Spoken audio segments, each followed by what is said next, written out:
حمد و صلات کے بعد تمام محترم معزز سامعین گرامی، السلام علیکم ورحمۃ اللہ وبرکاتہ۔ الحمدللہ، ربیع الاول شریف کا بابرکت مہینہ ہمارے درمیان موجود ہے۔ آج ہمارے ملک میں بعد نماز مغرب 12ویں شب لگ جائے گی۔ 12 ربیع الاول کا دن ہے۔ صبح صادق کے موقع پر ادھر رات رخصت ہو رہی ہے اور صبح کا اجالا پھوٹ رہا ہے۔ اللہ نے اپنے پیارے حبیب محمد الرسول اللہ صلی اللہ علیہ وسلم کو مکہ مکرمہ کے اندر پیدا فرمایا، بھیجا، اور آپ صلی اللہ علیہ وسلم جب تشریف لائے اس وقت سے آج تک یہ 1500 سال مکمل ہو رہے ہیں۔ 1500 سال۔ ایک طرف نبی رحمت صلی اللہ علیہ وسلم کے فضائل و مناقب، کمالات، ان کا بیان ایک نہ ختم ہونے والا سلسلہ کہ اللہ نے اپنے حبیب صلی اللہ علیہ وسلم کو ایسے مقام، ایسی عزت، ایسے شان سے نوازا کہ جس کا بیان ہم کرنے سے عاجز ہے۔ کیوں عاجز ہے؟ کیونکہ ہم جتنا بھی کریں گے اپنی لمٹ اور دائرے میں رہ کر کریں گے، اور اللہ تبارک و تعالی نے اپنے پیارے حبیب صلی اللہ علیہ وسلم کو ان لمٹ ایسے فضائل عطا فرمائے جو ہمارے بس سے باہر ہے۔ اس کی دلیل کیا ہے؟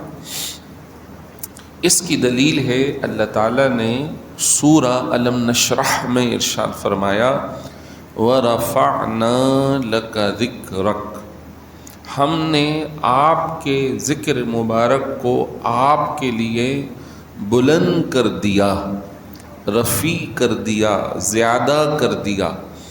اب رفعنا کا جو لفظ ہے وہ عربی میں ماضی کے معنی میں، پاسٹ کے معنی میں ہے، اور عربی کا تکلم، عربی کا کلام جب کسی کام کی یقینی کیفیت کو بیان کرنے کے لیے ہو تو عام طور پہ اس میں عربی میں پاسٹ، ماضی کا صیغہ، ماضی کا لفظ استعمال ہوتا ہے۔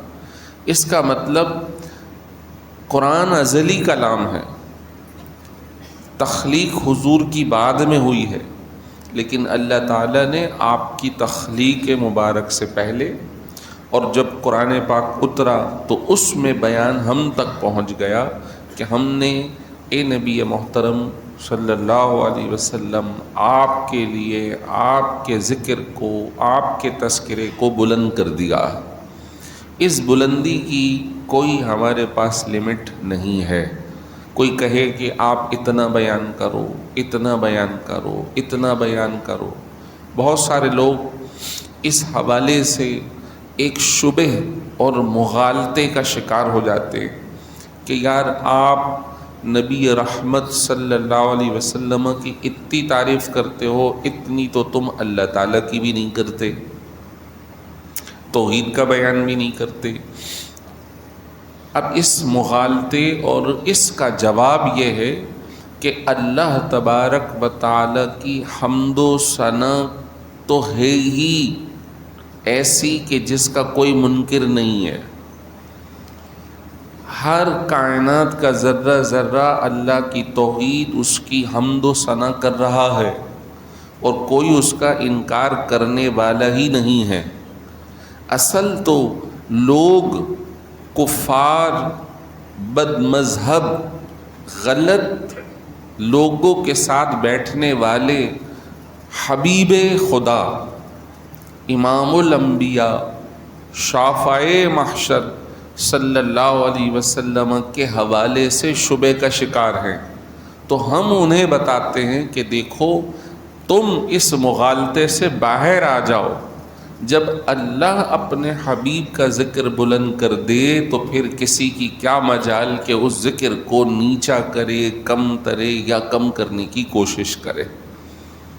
بہت سارے لوگ تھے کہ جنہوں نے اس زمانے میں نبی رحمت صلی اللہ علیہ وسلم کے خلاف سازشیں کیں، آپ کے دین متین کے خلاف سازش کی، آپ کے مذہب مہذب کو پھیلانے کے خلاف سازش کی، منصوبہ بنایا آپ کو شہید کرنے کا ہجرت کے شب، منصوبہ بنایا آپ کے مذہب مہذب اسلام کو روکنے کا۔ لیکن دیکھیے اسی سے پہلے والی صورت میں سورہ والضحیٰ میں اللہ نے فرمایا وَلَلْآخِرَةُ خَيْرٌ لَكَ مِنَ الْأُولَىٰ، اے حبیب صلی اللہ علیہ وسلم آپ کا ہر اگلا وقت پچھلے وقت کے مقابلے میں اعلیٰ اور بہتر ہوگا۔ اس کی ایک چھوٹی سی مثال دے رہا ہوں۔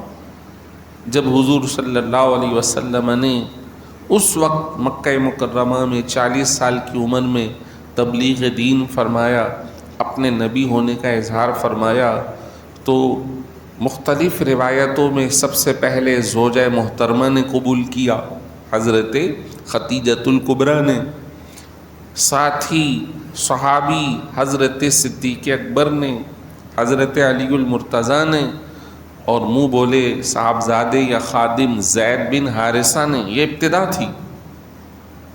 پھر چند سالوں میں یہ 2-4 افراد آگے بڑھتے گئے۔ حجۃ الوداع پہ کتنے تھے؟ 1,24,000 کے قریب صحابہ کرام تھے، اور اس وقت سے آج بتائیے کتنے ہیں؟ 2.5 ارب سے زائد مسلمان ہیں۔ بتائیے دین کے خلاف سازش کرنے والے آج کہاں ہیں؟ اللہ نے اپنے پیارے حبیب محمد الرسول اللہ صلی اللہ علیہ وسلم کی عزت کو ان 4 لوگوں سے بڑھا کر آج 2.5 ارب پہ کر دیا، اور یہ رکے گا نہیں، یہ رکے گا نہیں۔ ایک حدیث مبارک میں سماعت کیجئے کہ جب بروز محشر حکم ہوگا کہ جنت میں جایا جائے، جنت میں داخلے کا حکم ہوگا، اجازت ہوگی، تو حدیث مبارک کے مطابق یہ ہے، سرکار دو عالم صلی اللہ علیہ وسلم نے فرمایا جنت میں داخل ہونے والوں کی 12 صفیں ہوں گی۔ کتنی؟ 12۔ اور حضرت آدم علیہ السلام سے لے کے حضرت عیسیٰ تک کی امتوں میں جو مسلمان لوگ تھے وہ صرف 4 صفوں میں ہوں گے۔ کتنی؟ باقی کتنی رہ گئیں؟ 8۔ کتنی؟ دگنی ہو گئیں۔ قیامت تک یہ تعداد بڑھتے بڑھتے اتنی ہو جائے گی کہ وہاں سے لے کے یہاں تک جتنوں کی تعداد مسلمانوں کی بنی وہ بھی آدھے رہ جائیں گے۔ حضور 100% ان سے زائد اپنی امتیوں کو لے کے جنت میں داخل ہو رہے ہوں گے، 100% زائد۔ آپ صلی اللہ علیہ وسلم کا ذکر خیر اس طور پہ بھی تو بلند ہو رہا ہے نا، جب امتی بڑھ رہے ہیں تو امتی کیا پڑھتے ہیں؟ کلمہ پڑھتے، امتی اذان سنتے ہیں، امتی اذان پڑھتے ہیں، تو ہر سو پوری دنیا میں وقت چینج ہو رہا ہے۔ ابھی یہاں ظہر کا ہے تو کہیں اور آئے گا، کہیں آ کے گزر چکا۔ اس کو 24 گھنٹے میں یوں ہی آپ گھماتے چلے جائیے تو دنیا کی ہر جگہ اس وقت اسلام الحمدللہ موجود ہے، اور ہر جگہ اذان ہو رہی ہے۔ تو بتائیے حبیب خدا محمد الرسول اللہ صلی اللہ علیہ وسلم کا نام نامی اذانوں میں پڑھا جا رہا ہے یا نہیں پڑھا جا رہا؟ 24 گھنٹے اس دنیا کے اندر اذانیں ہو رہی ہیں اور حضور کا ذکر خیر ہو رہا ہے۔ وَرَفَعْنَا لَكَ ذِكْرَكَ، اے حبیب ہم نے آپ کے ذکر کو آپ کے لیے بلند فرما دیا۔ یہ نہ رکنے والے سلسلہ۔ تو آپ صلی اللہ علیہ وسلم کی آمد مبارک بہت ساری چیزوں میں تبدیلی کا سبب بنی۔ کسی شاعر نے آپ کی آمد مبارک پر ایک شعر کہا ہے بڑا زبردست، آئی نئی حکومت سکہ نیا چلے گا، عالم نے رنگ بدلا صبح شب ولادت۔ آپ صلی اللہ علیہ وسلم کی آمد مبارک پر کائنات میں وہ واقعات رونما ہوئے ہیں جس کے بارے میں سوچا بھی نہیں جا سکتا تھا۔ مثال کے طور پہ آپ صلی اللہ علیہ وسلم کے معجزات شریف کے اندر یہ ہے کہ آپ صلی اللہ علیہ وسلم ایک جنگ میں تشریف لے کے گئے ہوئے تھے اور صحابہ کرام بھی ساتھ ہیں۔ آپ صلی اللہ علیہ وسلم اس سے واپسی آ رہے ہیں، جناب علی المرتضیٰ رضی اللہ تعالیٰ عنہ بھی ساتھ ہے۔ حضور تھک گئے تو آپ آرام فرمانے لگے تو حضرت علی المرتضیٰ بیٹھ گئے، ران جیسے ہم چار زانوں بیٹھنا کہتے ہیں ایسے بیٹھ گئے۔ حضور نے ان کی ران پہ سر رکھ لیا اور آپ آرام فرما رہے ہیں اور یہ عصر اور مغرب کے درمیان کا وقت ہے، آپ کا آرام فرمانا ہے۔ حضور تو نماز پڑھ چکے تھے، علی المرتضیٰ نے نماز نہیں پڑھی تھی اور حضور علیہ الصلوۃ والسلام سو گئے، آرام فرما رہے ہیں۔ اور ایسے میں سورج وقت گزرتے گزرتے یہ وقت آیا کہ سورج غروب ہو گیا۔ حضور کی آنکھ کھلی، علی کیا آپ نے نماز پڑھ لی؟ اور ان کا حال یہ ہے بعض روایتوں میں کہ رونا شروع ہو گئے اور آنکھوں سے آنسو جاری ہوئے، اور وہ آپ کی آنکھوں سے نکل کر رخسار مصطفیٰ صلی اللہ علیہ وسلم پر آ جاتے ہیں۔ حضور کی آنکھ کھلی، بھئی کیا بات ہے؟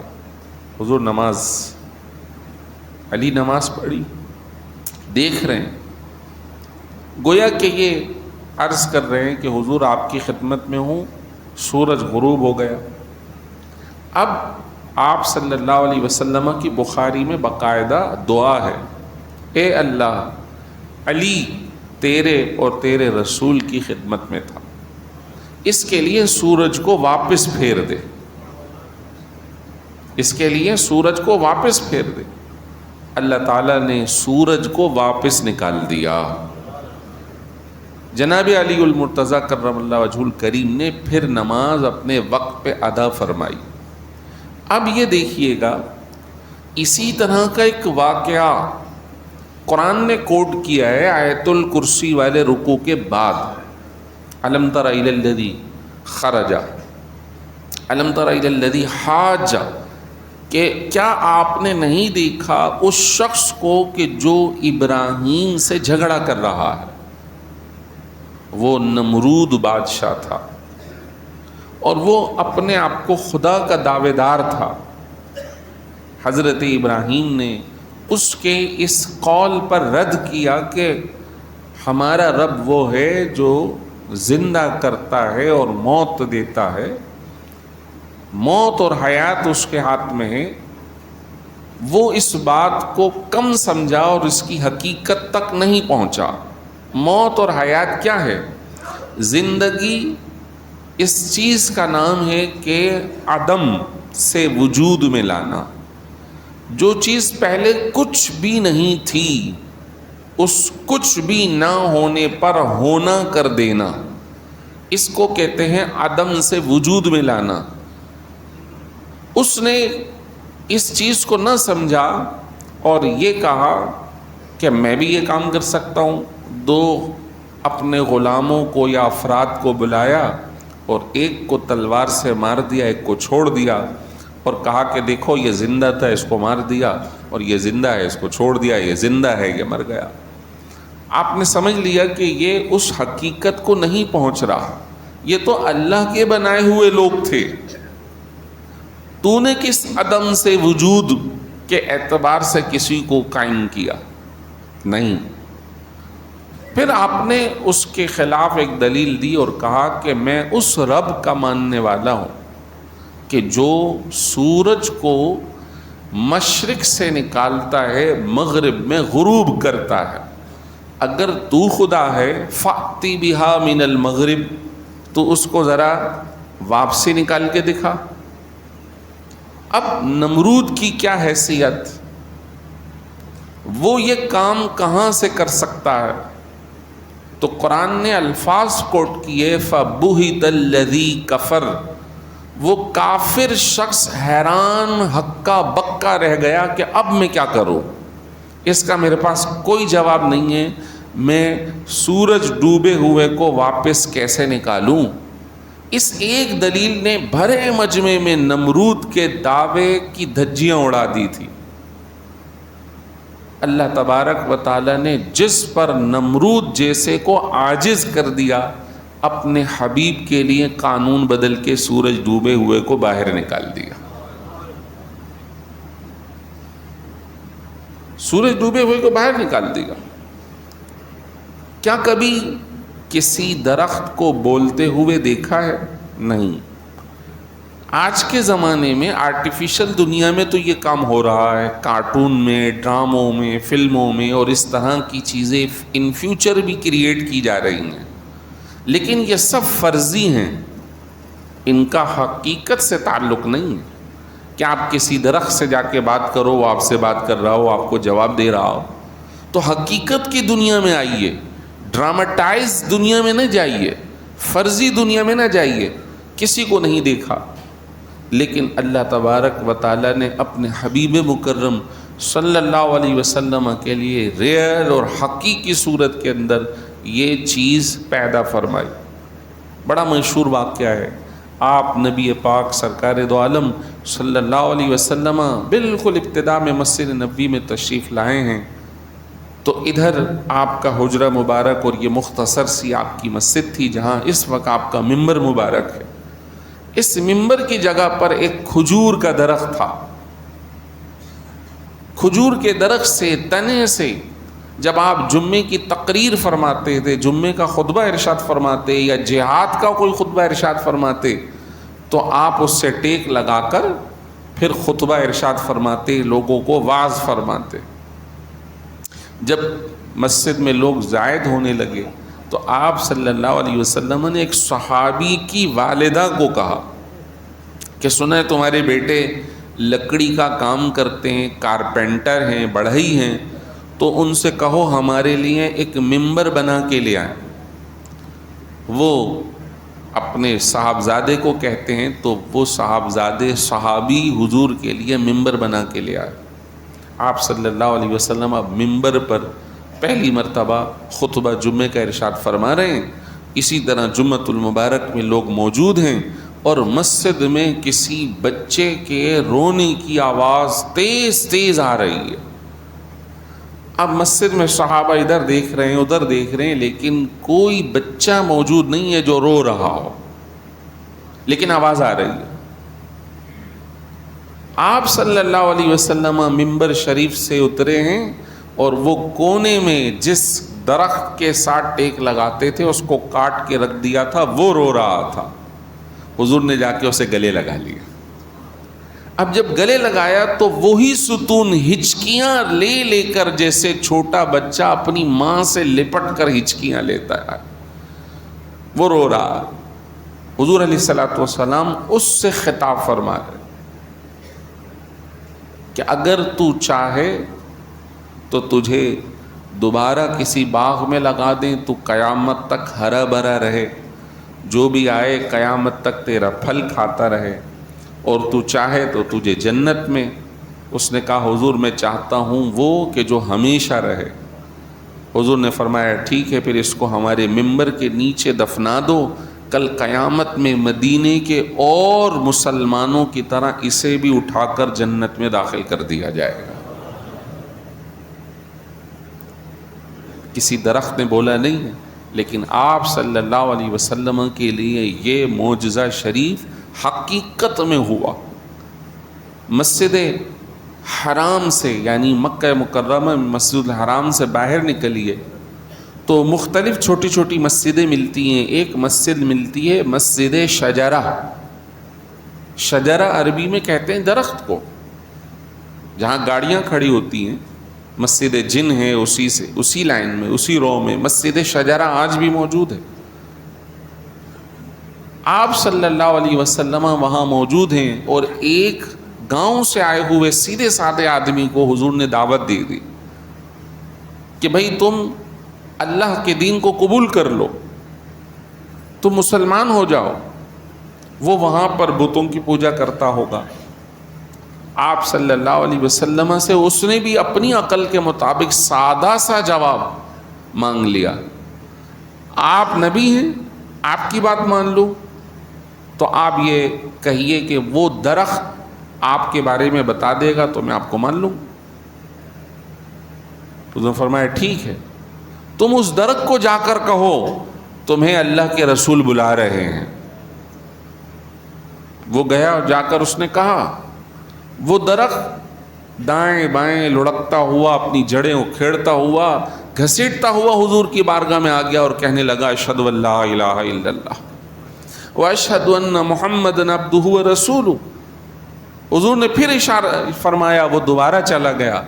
وہ اعرابی جس نے سیدھا سا سوال کیا تھا اسے سادہ سا جواب مل گیا۔ حضور کی اس کیفیت پر، معجزے شریف پر وہ دیکھ کر اتنا متاثر ہوا کہ حضور کا کلمہ پڑھ کے دائرہ اسلام میں داخل ہو گیا۔ وہ واقعہ جہاں رونما ہوا وہاں آج بھی مسجد موجود ہے۔ حضور کی نبوت پر ایک تصدیقی معجزہ، آپ صلی اللہ علیہ وسلم کی آمد شریف نے کائنات کے سارے معاملات کو یک لخت تبدیل فرمایا ہے، اور آپ صلی اللہ علیہ وسلم کا ہی اب قیامت تک زمانہ ہے۔ آپ کی تعلیمات ماننے میں ہی کامیابی ہے۔ آپ کے کسی بھی بیان سے رخ موڑنا، سمجھ جائیے کہ اپنے لیے ہلاکت کے اندر آپ اپنے آپ کو ڈالنا ہوگا۔ صرف وہ کامیاب ہے جو اللہ اور اس کے رسول صلی اللہ علیہ وسلم کی اطاعت کرے گا۔ اور الحمدللہ ہم سب مسلمان ہیں، ہم کلمہ گو ہیں، حضور کا کلمہ پڑھتے ہیں، ان کی شریعت کے تابع دار ہیں، لیکن ہم بسا اوقات مشکلات کا شکار ہیں۔ تو اس کے اندر ہمیں یہ دیکھنا ہوگا کہ کہیں ہم اپنے آپ کو اس تعلیمات سے دور تو نہیں کیے ہوئے۔ اگر دور کیے ہوئے ہیں تو پھر واپسی لوٹ آئیے، اپنے ذہنوں کو دوبارہ، اپنے دلوں کو دوبارہ اس اللہ اور اس کے رسول کے پیغام کی طرف لائیے۔ آج جو بے سکونی ہے وہ ان کی محبت سے خالی ہونے کی وجہ سے، ان کی تعلیمات سے دوری کی وجہ سے۔ بلکہ محافل اگر ہو رہی ہیں، کہیں حضور کا ذکر خیر ہو رہا ہے، کہیں کوئی جلسہ ہو رہا ہے، تو لوگ اس پر بھی اعتراض شروع کر دیتے ہیں، جبکہ اللہ نے تو ان کے لیے اس کائنات کو وجود عطا فرمایا۔ اب کوئی کہتا ہے کہ یار دیکھو حضور کے زمانے میں میلاد نہیں ہوئی، بعد میں نہیں ہوئی، بعد میں نہیں ہوئی، یا آپ لوگوں نے شروع کیا ہوا ہے۔ میرے خیال یہ کم علمی ہے۔ ذکر مصطفیٰ سے تو پورا قرآن مجید بھرا ہوا ہے۔ بتائیے وَرَفَعْنَا لَكَ ذِكْرَكَ کی آیت کہاں پر ہے؟ ان اللہ وملائکتہ یصلون علی النبی کہاں پر ہے؟ الم نشرح لک صدرک کہاں پر ہے؟ وَإِذْ أَخَذَ اللَّهُ مِيثَاقَ النَّبِيِّينَ کہاں پر ہے؟ وَمَا أَرْسَلْنَاكَ إِلَّا رَحْمَةً لِّلْعَالَمِينَ کہاں پر ہے؟ ارے جو لوگوں کا یہ ذکر محتاج تھوڑی ہے، اللہ ان پر خود درود بھیج رہا ہے، ان کا ذکر خیر فرما رہا ہے۔ وَمَا أَرْسَلْنَاكَ إِلَّا رَحْمَةً لِّلْعَالَمِينَ کا خطاب عطا فرما رہا ہے، شَاهِدًا وَمُبَشِّرًا وَنَذِيرًا کا خطاب عطا فرما رہا ہے۔ تو بیان تو حضور کے ذکر کا خود قرآن میں موجود ہے۔ اب آئیے اس ایک سوال کا جواب ایک حدیث شریف سے دے رہا ہوں، چاہے تو آپ اس کو نوٹ بھی کیجئے، ان بھائیوں کو سمجھائیے، ان بھائیوں کو جواب دے دیجئے گا جو لوگ کہتے ہیں یار صحابہ کرام کے زمانے میں میلاد نہ ہوا۔ نام ہٹا دیجئے، میلاد کا مطلب ولادت شریف کا ذکر اس نام سے نہیں ہے، لیکن ذکر مصطفیٰ ہو رہا ہے۔ یہ ہے سنن نسائی جو صحاح ستہ کی کتاب ہے، حدیث نمبر ہے 5441. کیا ہے؟ 5441. اب سنیے گا غور سے، آخری حدیث شریف، میرے پاس ٹائم مکمل ہو گیا ہے لیکن یہ آپ کو سناؤں گا ضرور، سنیے ضرور. بسم اللہ الرحمن الرحیم. ان رسول اللہ صلی اللہ علیہ وسلم خرج علی حلقۃ. ایک روز سرکار دو عالم صلی اللہ علیہ وسلم صحابہ کرام کے ایک حلقے میں آئے. حلقہ کا مطلب یہی جو ہم بیٹھے ہوئے ہیں، یہ حلقہ لگا ہوا ہے ہمارا، سب بیٹھے ہوئے تھے. یعنی من اصحابہ، یعنی حضور علیہ الصلوۃ والسلام کے اصحاب کا حلقہ. فقال، حضور نے ارشاد فرمایا، ما اجلسکم، اے میرے صحابہ کس چیز نے تمہیں یہاں بٹھا رکھا ہے؟ قالوا، انہوں نے کہا، جلسنا، حضور ہم یہاں بیٹھے ہیں، ندعو اللہ، اللہ سے دعا کر رہے ہیں، ونحمدہ، اور اس کا شکر ادا کر رہے ہیں، علی ما ہدانا لدینہ، دو باتوں پر. ایک کہ اس نے ہمیں اپنا دین عطا فرمایا، دو ومن علینا بکا، اور ہم پر آپ کو بھیج کر احسان فرمایا. حضور کے ذکر خیر کا تذکرہ ہو رہا ہے اور اس پر وہ اللہ کا شکر ادا کر رہے ہیں، دعا کر رہے ہیں، یا اللہ تیرا شکر ہے کہ تو نے اپنے حبیب بھیج کر ہم پر احسان کیا، تو نے ہمیں اپنا دین عطا فرما کر ہم پر احسان کیا. صحابہ بیٹھے ہیں. اب آگے سنیے اور اس کو پختہ کرنے کے لیے. قال، رسول کریم صلی اللہ علیہ وسلم نے ارشاد فرمایا، اللہ، خدا کی قسم، کھاؤ، ما اجلسکم الا ذالک، اس کے علاوہ کسی اور بات نے تمہیں یہاں نہیں بٹھایا ہوا؟ صحابہ کرام نے قالو، کہا، اللہ، خدا کی قسم، ما اجلسنا الا ذالک، ہمیں اس بات کے علاوہ کسی اور بات نے نہیں بٹھایا ہوا، ہم صرف آپ کا اور آپ کے دین کا ذکر کر رہے ہیں اور اس پہ اللہ اللہ سے دعا کر رہے ہیں اور شکر ادا کر رہے ہیں. قال، حضور نے ارشاد فرمایا، اما انی لم استحلف لکم تہمتا لکم، لوگوں سنو، میں نے تمہیں تہمت کی وجہ سے قسم نہیں کھلوائی کہ تم جھوٹ بول دو گے لہذا قسم کھاؤ. میں نے تہمت کی وجہ سے تم سے قسم نہیں لی. انما اتانی جبرائیل علیہ السلام، میرے پاس ابھی جبرائیل آئے ہیں، میرے پاس ابھی جبرائیل آئے ہیں. فاخبرنی، اور انہوں نے مجھے خبر دی ہے، ان اللہ یباہی بکم الملائکہ، اللہ تمہارے ذریعے فرشتوں پر فخر فرما رہا ہے. تمہارے اس مجلس کی وجہ سے فرشتوں پہ فخر فرما رہا ہے. دیکھو فرشتوں، جب میں بنا رہا تھا تو تم نے کہا تھا یہ جا کر ایسا کرے گا ویسا کرے گا. انسان آج وہی انسان ہے جو دین ہدایت ملنے پر اور ہمارے حبیب کے پہنچنے پر اس احسان پر ہمارا شکر گزار ہے. تو سنو، جبرائیل تمہارے ذریعے ان پر فخر فرما رہا ہے. سبحان اللہ. ثابت ہوا یا نہیں ہوا؟ صحابہ اکرام کا ذکر نبی، صحابہ اکرام کا دین اسلام، اور باقاعدہ قسم کھا کر حضور نے کی بات ارشاد فرمائی اور صحیح ستہ کی حدیث ہے. اب ان تمام لوگوں کو سوچنا چاہیے جو ذکر مصطفیٰ کا جہاں کہیں تذکرہ ہوتا ہے تو وہ مختلف باتیں، اعتراض، نہ جانے کیا کیا لوگوں کو ورغلانے کی کوشش کرتے ہیں. ہم تو اپنے نبی صلی اللہ علیہ وسلم کا ذکر کرتے ہیں، کرتے رہیں گے، کرتے رہیں گے، رہے گا یوں ہی ان کا چرچا رہے گا، پڑے خاک ہو جائیں جل جانے والے. وآخر دعوانا الحمدللہ رب العالمین.